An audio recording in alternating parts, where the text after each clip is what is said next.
Pakbet, luto tayong pakbet mga kalodi. Una pinakuloan ko muna yung bababoy, tapos nung matuyuan na siya, ginisa ko na siya sa bawang at sibuyas.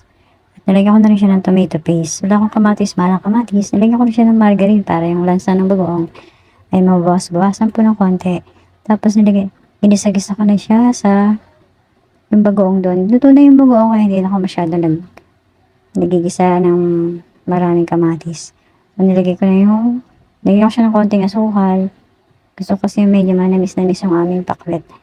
Tapos nilagay ko yung kalabasa. Takpan ko muna siya. Ilang minuto. Pag lumambot na yung kalabasa, lalagay ko na yung mga sitaw at talong. Isinusunod ko ang okra. Tapos tatapan ko muna siya ng mga ilang minuto. Pagka medyo ano na yung gulay, tsaka ko na siya haluin at ilalagyan sa hod. Pagkatapos nito mga lodi ay tapos na. Pwede na tayong kumain. Tara, kain na tayo.